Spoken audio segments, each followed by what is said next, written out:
Salut à tous, je vous souhaite la bienvenue dans cette nouvelle partie. Donc, comme je vous avais promis, aujourd'hui tutoriel sur comment faire pour calculer l'âge d'un visiteur en fonction de sa date de naissance. Donc ici j'ai des options, des select. Donc ici jour, j'ai de 1 jusqu'à 31, mois de 1 jusqu'à 12, et l'année j'ai choisi de 1933 jusqu'à l'année 2012.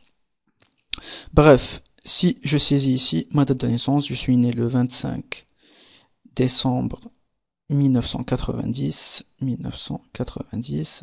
validé, et j'ai ici, vous avez 21 ans, ce qui est effectivement mon âge. Donc, si on saisit, une autre date de naissance, ici je vais dire par exemple, la personne est née le 8 janvier, on va dire 2000. Donc la personne est censée avoir 12 ans, donc si je clique sur valider, donc j'ai ici, vous avez 12 ans. Donc ça a l'air facile, donc, mais il y a du boulot derrière. Donc ce qu'on va faire, on va utiliser PHP, JavaScript. Donc j'actualise, on commence à partir de 0. Donc ici, comme d'hab, doctype HTML, donc doctype. Ici, donc HTML. Ici head et le head. On va saisir un title, on va dire page web. Page web. Je ferme le title. Et sans oublier donc le fameux body. Donc body et le body. Donc on va commencer par créer le formulaire. Donc form, méthode, post. Et action, ça va être donc la même page. On laisse vide ici. Donc je ferme le form. Donc on va créer la liste déroulante. Donc ici on va saisir un select. Donc select. On précise ici name, jour, id, jour. Donc on va s'occuper de la liste qui va afficher donc les jours de 1 jusqu'à 31. Donc je ferme le select. Et à l'intérieur on aura une option. Donc option avec la value 0.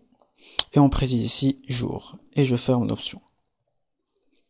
Hop. Ok, nickel. Donc si j'actualise, donc j'ai effectivement ici jour qui apparaît. Donc on va faire la même chose pour le mois et l'année. Donc on va pas trop se casser la tête, on duplique. Et on duplique. Donc en ce qui concerne le mois, on remplace ici l'id mois et le name mois. Et ici idem mois. Donc je referme ici. Donc en ce qui concerne l'année, c'est la même chose. Donc ANN, année, name, année. Et on précise ici donc année. Et on va rajouter un input type submit pour pouvoir valider notre formulaire. Donc type submit value, on va dire par exemple valider. Donc valider avec le name submit. Et on ferme. Donc si j'actualise maintenant, donc j'ai effectivement ici jour, mois, année et le valider. Donc on va pas s'amuser à saisir une option de 1 à 31, une autre option de 1 à 12, et une option de 1932 jusqu'à 2012, c'est-à-dire 80 options. Donc ce qu'on va faire, on va créer donc une boucle for en JavaScript qui va nous remplir des champs. Donc ici, je vais saisir ici, donc je vais saisir un script et on ferme notre script ici. Donc je vais initialiser mes variables, je déclare donc jour est égal à 0, var mois est égal à 0 aussi, et var année. Donc j'avais dit qu'on avait commencé de 1932 ou 33, donc on va spécifier ici new date. Donc dans le premier temps, on va récupérer la date d'aujourd'hui, donc get full year. Donc on récupère la totalité de l'année. Donc si je fais ici alerte la variable année, j'actualise. Donc j'ai ici 2012 qui apparaît. Donc ici on rajoute moins 80. j'ai choisi moins 80, donc j'ai choisi de commencer de 1932, donc ici 1932. Donc pourquoi on fait ça? Donc vous allez me dire, on aurait pu faire directement 1932 ici. Oui, on pourrait faire ça, mais quand on saisit la date, c'est-à-dire la fonction date de JavaScript, donc la date va être incrémentée automatiquement, c'est-à-dire quand on sera en 2013, ça va s'incrémenter automatiquement sans l'intervention du webmaster, ok? Donc c'est super utile.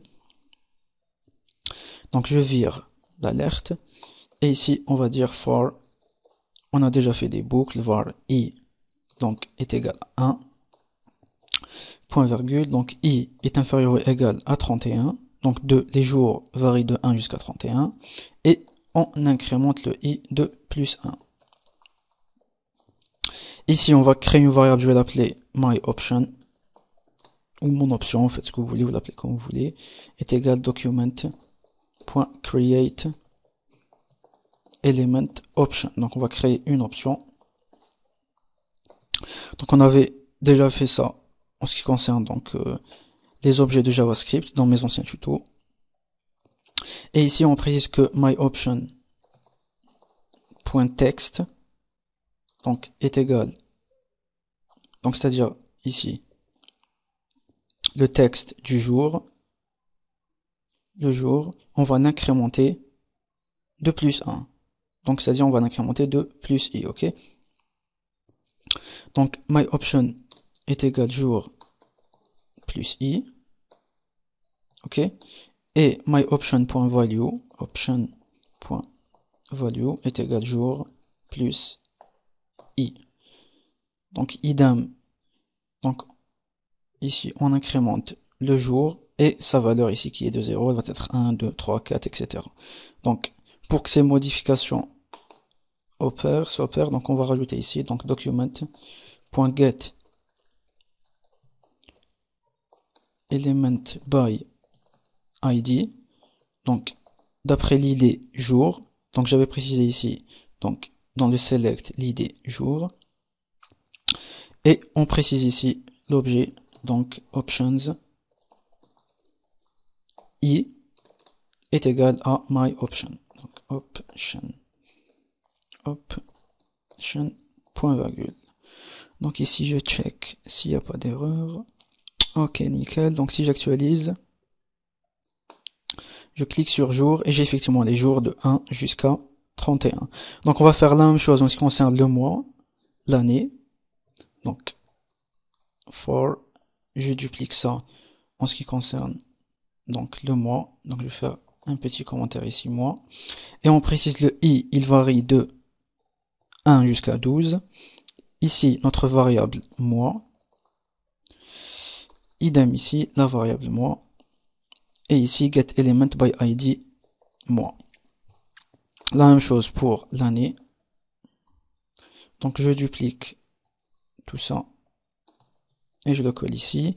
Donc l'année i inférieure à 80. Donc on avait choisi 80.